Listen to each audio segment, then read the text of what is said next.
Hello student, myself IT Valvisar. Today we learn subject Organization of Commerce and Management, Standard 12, Chapter 1st, Principles of Management. We see the next point, Techniques of Scientific Management.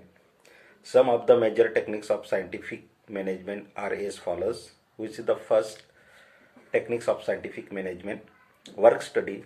Before assigning the work to the available workforce, proper work study should be done by management. Work study consists of an organized, systematic, and critical assessment of the various activities or functions. Work study is based on the techniques such as time study, motion study, method study, and footing study. We see the first, a time study.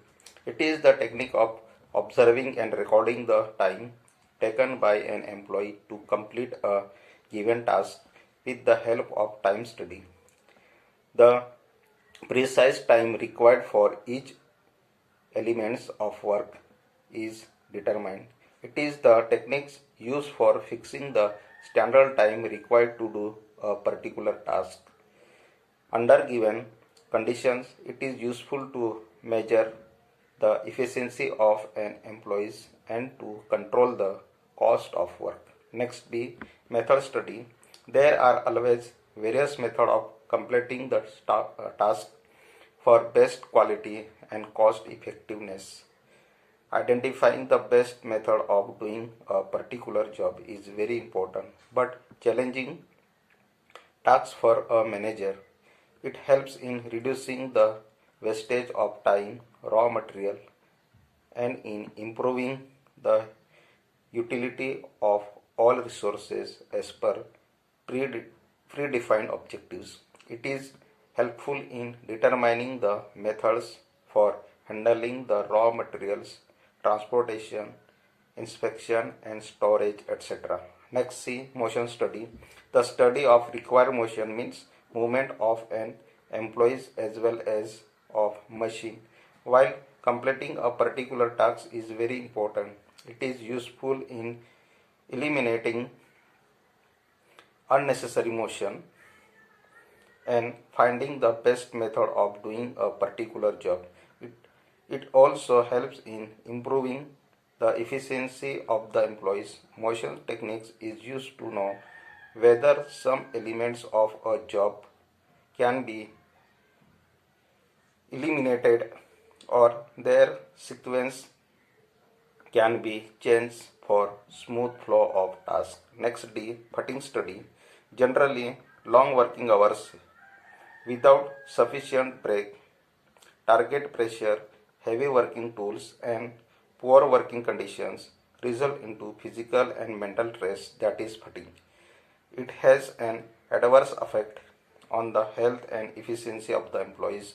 The study of fatigue and steps to reduce the level of fatigue is very important to maintain the operational efficiency of the employees. Next, second, techniques of scientific management, standardizations of tools and equipments with the result of experiments conducted at workplace. Taylor advocated standardizations of tools and equipments. Standardized working environment and method of production help to reduce spoilage and wastage of material, cost of production, fatigue among the workers, and it improves quality of work. Next, third, techniques of scientific management, scientific task setting. Taylor emphasized the need for fixing a fair day's work. Scientific work setting is important to prevent the employees from doing works much below their capacity. By using these techniques, employee will complete the task according to the standards given and management can keep proper control on optimum utilizations of workforce. Fourth, techniques of scientific management, scientific selection and training. Management can select right person for the right job by using scientific selection procedure. It need to fix job specification as per requirement. Employees are selected according to predetermined standards in an impartial way. After selection, management should provide the proper training programs to increase their efficiency. Fifth, techniques of scientific management, functional organization. In this concept of Taylor, planning is separated from implementation. That means planning is done by different people and actual work is supervised by different people. Thus, every worker will be supervised by two different set of supervisors. He recommended total 8 foremen to control the various aspects of productions.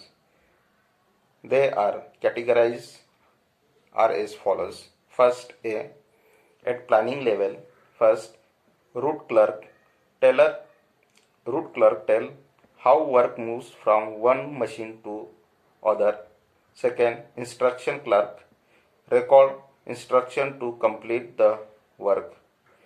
Time and cost clerk determine time in which work should be completed and work out the cost. Fourth, discipline ensures that the workers are working as per factory rules. Next, B, at implementation level. First, gang boss actually gets the work done.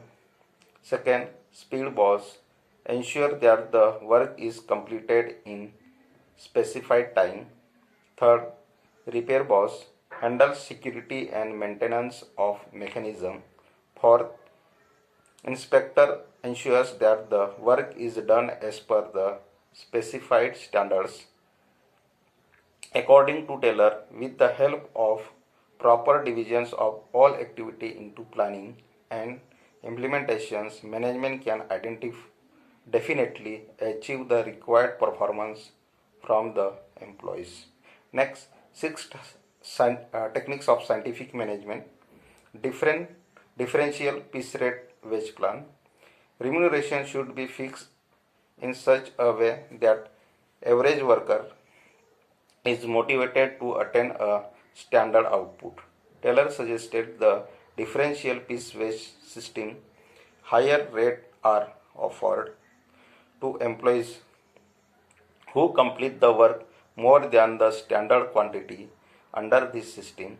On the other hand, if an employee is performing below the standard, he shall be given lower rate of wages.